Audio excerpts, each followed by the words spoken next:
Bienvenue sur A Dylan Story. Aujourd'hui, je suis là pour critiquer un film extrêmement important parce que c'est le film que j'attendais le plus cette année et que j'attends peut-être le plus depuis quelques temps maintenant, quelques années même je dirais. Le Seigneur des Anneaux, la guerre des Rohirrim, en tout cas depuis qu'on a entendu parler du projet, sorti au cinéma le 11 décembre 2024, qui va se situer 183 ans avant le Seigneur des Anneaux, qui explore l'histoire de la maison de Helm, point de marteau, roi du Rohan.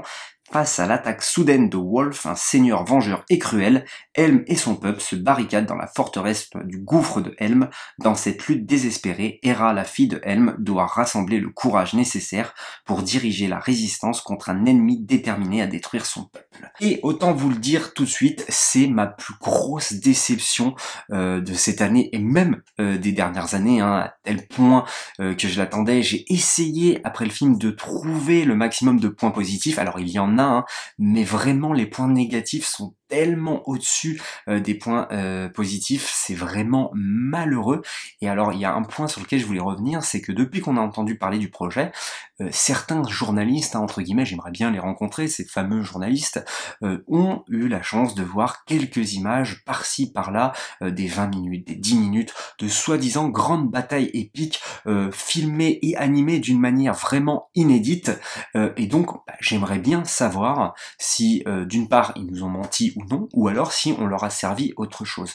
Parce que là, pour le coup, on sent véritablement déjà qu'il manque peut-être un petit peu de consistance à ce scénario, mais surtout qui manque vraiment quelque chose à la qualité de cette animation qui on dirait être en dessous des 30 FPS. Les personnages sont d'une lenteur, c'est catastrophique. Et donc, est-ce qu'ils ont vu quelque chose qui n'est pas dans le film, ou alors est-ce qu'ils nous ont menti depuis le départ? Ça, c'est une chose que j'aimerais bien savoir parce qu'on nous a vendu vraiment mille merveilles.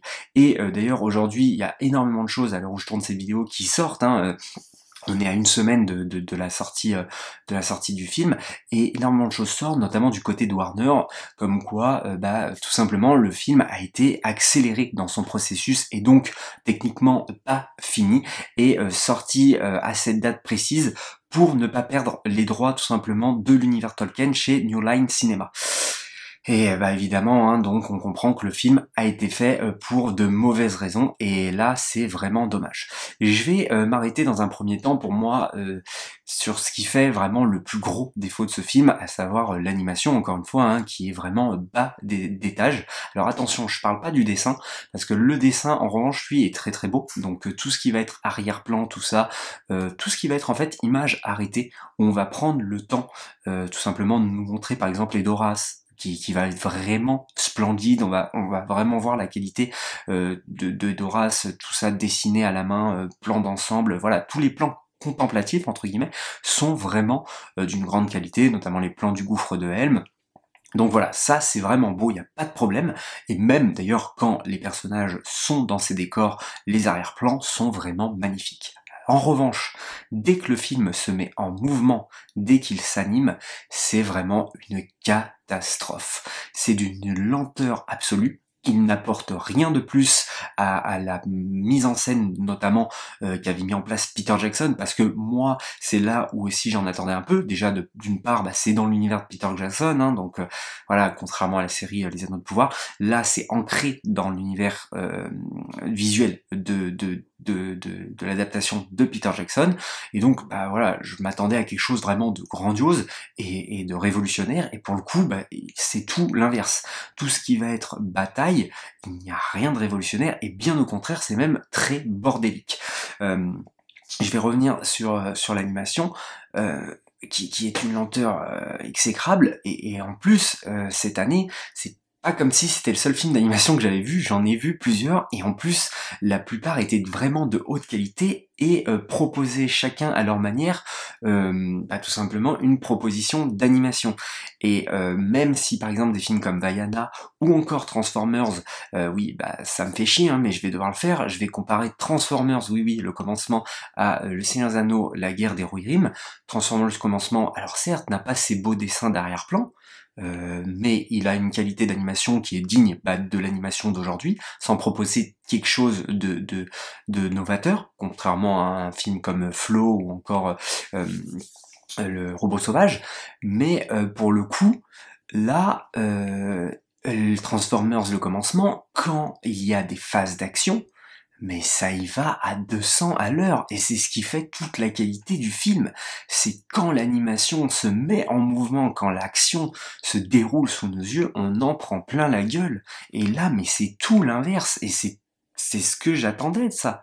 Et putain, mais c'est une déception rare, quoi.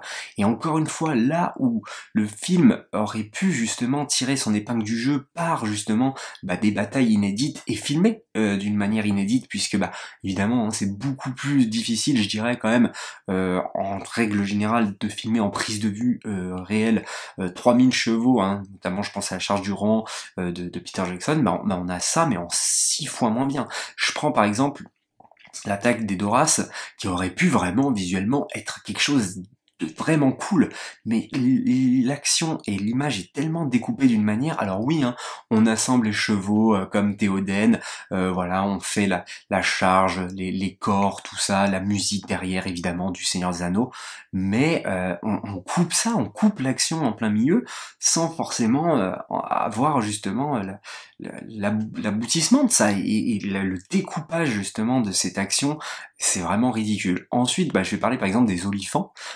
Je trouve que la proportion n'est pas du tout respectée. Là où je l'ai trouvé vraiment immense dans Le Seigneur des Anneaux de Peter Jackson, mais là je les trouve vraiment ridicules. Puis alors c'est pareil, vraiment un gros délire de geek, hein, enfin en tout cas moi c'est un truc que je kiffe quoi. Olifant versus guetteur de l'eau. Tu te dis putain mais ça va être incroyable, mais c'est tellement animé d'une manière lente et exécrable que mais c'est ridicule, tu t'emmerdes devant cette scène, tu te dis non mais en plus c'est grotesque quoi, comment l'olifant se fait bouffer et tout, enfin tu te dis mais c'est pas possible de m'avoir servi ça sous mes yeux quoi. Donc voilà, il fallait que j'évacue quand même cette grosse partie. Et c'est ce qui va faire pour moi le plus gros défaut hein, de ce film, parce que en revanche, côté histoire, moi j'ai plutôt été conquis, et c'est là où pour moi ça va plutôt tirer son épingle du jeu. Déjà, découvrir un petit peu plus de ce qui était le rohan, de pourquoi le gouffre de Helm s'appelle le gouffre de Helm, justement pour Helm, main de marteau, et j'ai beaucoup aimé la trajectoire du personnage de Wolf, justement, qui va perdre son père au début du film, et qui va tout simplement n'avoir de yeux que pour la vengeance, et peu importe en fait que même son meilleur bras droit, son plus fidèle serviteur, je dirais, essaye de lui apporter des conseils, et lui n'est aveuglé tout le long du film que par une chose, et animé que par une chose, c'est-à-dire la vengeance.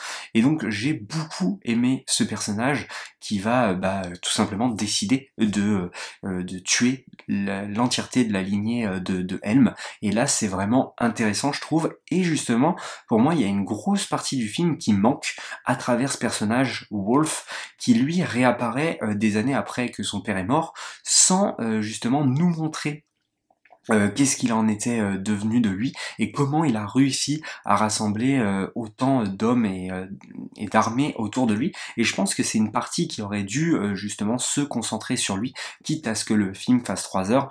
Je pense qu'il manque de ce côté-là pour amener un petit peu plus de substance à ce personnage qui, je trouve, est vraiment très très cool. Et ce personnage apporte autre chose que j'ai bien aimé justement, et qu'on ne voyait pas forcément assez dans le Seigneur des Anneaux, à savoir que il faut se rappeler que Saruman endoctrine des hommes aussi en fait dans la guerre du Rohan de son côté, et donc pour le coup on le voit pas assez dans le Seigneur des Anneaux, et là j'ai vraiment bien aimé le côté on s'emmerde pas avec les orques. Alors il y en a deux hein, évidemment, en VO pour ceux qui l'auraient vu, vous aurez reconnu les voix de Pipin et Merry, et pour la version française c'est Amixem et Zerator qui font les deux orques, mais bon, ils sont très en retrait dans le film, mais voilà, ça c'est une des forces aussi du film je trouve, c'est de ne pas mettre justement en place quoi que ce soit, hormis à la fin de la future guerre de l'anneau qui va arriver plus tard. Là c'est vraiment entre les hommes, et ça j'ai plutôt trouvé ça honorable de ce côté-là, de voir justement que en fait non, tous les peuples ne se sont pas entendus, même entre races, entre mêmes races. Et ça, c'est plutôt intéressant, je trouve. Le personnage de Hera est elle aussi très bien écrit. Vraiment, on aime la suivre. Et je trouve que justement, c'est elle qui va être le mieux animée. Vraiment, elle est assez rapide, assez vif. Donc de ce côté-là, ça marche plutôt bien. Ainsi que son père, Helm Point du Marteau, qui va vraiment avoir des scènes complètement épiques et titanesques et une fin, mais enfin vraiment, je veux dire en termes en termes badass, c'est vraiment très très stylé, je trouve. De ce côté-là, il n'y a aucun problème. En revanche, il va y avoir énormément de points qui vont trop ressembler à mon goût aux deux tours, notamment Edoras qui va être évacuée, comme Edoras va être évacuée par Théoden. Alors pas de la même manière parce que quand elle est évacuée, elle est attaquée. Alors ça c'est pareil, on ne comprend rien. En termes de temporalité, la bataille d'Edoras n'a aucun putain de sens, c'est-à-dire que t'as le peuple qui est à l'intérieur, donc il y a vraiment énormément de monde qui se font évacuer, on dirait en 2 secondes, qui sont à l'autre bout du champ du Rohan, alors que t'as l'impression qu'ils étaient 10 000, enfin tu peux pas te déplacer comme ça, donc c'est assez mal foutu de ce côté-là, et pareil, le gouffre d'Helm, ça va être plutôt redondant, je trouve, alors pas fait de la même manière, certes, mais ça va quand même avoir une sorte de retendance, on va passer par le mur, etc. D'ailleurs, la manière dont le mur du gouffre de Helm va être attaqué, c'est vraiment what the fuck, hein, on va pas se le cacher, c'est juste impossible, c'est grotesque. Mais bon, bref, voilà. Il y a de vrais moments, en revanche, ouais, voilà, où on va se centrer sur un personnage, notamment Hera et Helm, où là, on sent que l'animation était un peu plus travaillé et on sent vraiment le côté badass. Voilà, j'aime beaucoup la fin et la trajectoire du personnage de Helm, main de marteau, qui porte très bien son nom, et c'est vraiment juste magnifique de ce côté-là. Donc voilà, une histoire qui méritait peut-être 1 heure de plus avec ce personnage de Wolf, et qui pour moi marche très bien, parce qu'on aime suivre ces personnages, qui pourtant, je trouve, c'est compliqué de les suivre à travers cette animation qui est vraiment à gerber. En tout cas, moi, c'est comme ça que j'ai vécu ma séance, avec mon frère, hein, qui pense la même chose que moi, hein. La plupart du temps. Même si lui, il aime un petit peu plus que moi. Voilà. Bon, moi je lui mets la note de 3 sur 5. Voilà, pour toutes les raisons que je viens de citer avant. C'est un film que je reverrai, où je vais lui redonner sa chance. Mais vraiment, j'ai été vraiment déçu de ce côté-là. J'ai pas parlé du réalisateur, il est vrai, qui est un réalisateur qui est japonais, donc Kenji Kimayama, qui a œuvré uniquement sur de la série japonaise justement, et aussi quand même sur Star Wars Vision pour Disney+. Et côté musique, on n'a pas le retour de Howard Shore. En revanche, on a un musicien, c'est Stephen Gallagher, alors qui pour le coup reprend les thèmes principaux de Howard Shore, donc là il n'y a pas de problème de ce côté-là, quand la musique se met en place, tout ça, on ressent évidemment cette vague épique, mais qui est très brève malheureusement, et qui ne va pas jusqu'au bout des choses, encore une fois. Et pour le coup, lui, ses compositions à lui, je ne les ressens pas, je les sens très en retrait, et là pour le coup je me rappelle pas forcément. Donc c'est vrai que c'est un peu plus facile quand tu reprends les thèmes du compositeur précédent, qui avait fait tout simplement peut-être les meilleurs thèmes du Seigneur des Anneaux, hein, avec le thème du Rohan qui est juste exceptionnel. Donc voilà, un compositeur très en retrait. Vous l'aurez compris, je mets la note de 3 sur 5. Alors je n'ai pas spoilé, hein, il n'y aura pas de partie spoiler, n'hésitez pas à le voir, en tout cas allez le voir en salle, et me dire votre avis, hein, ça se trouve vous n'êtes pas du tout d'accord avec moi et vous avez été conquis par cette animation, mais déjà qui m'avait rebuté, hein, quand j'avais vu la bande-annonce, qui me faisait dire qu'il y avait un petit problème de ce côté-là, alors que c'est ce qu'on nous vendait de par les journalistes qui avaient la chance de voir ces projets presse, donc assez étrange de ce côté-là. Bref, un jour peut-être que le mystère sera percé, mais en tout cas il commence déjà à l'être, hein, puisque on sait que le film a été accéléré. C'est pour toutes ces raisons que je lui mets la note de 3 sur 5, n'hésitez pas à me dire dans les commentaires, vous, qu'est-ce que vous en avez pensé, si vous êtes d'accord avec moi ou non, likez, partagez et abonnez-vous, et nous comme d'habitude on se dit à la prochaine pour une prochaine histoire.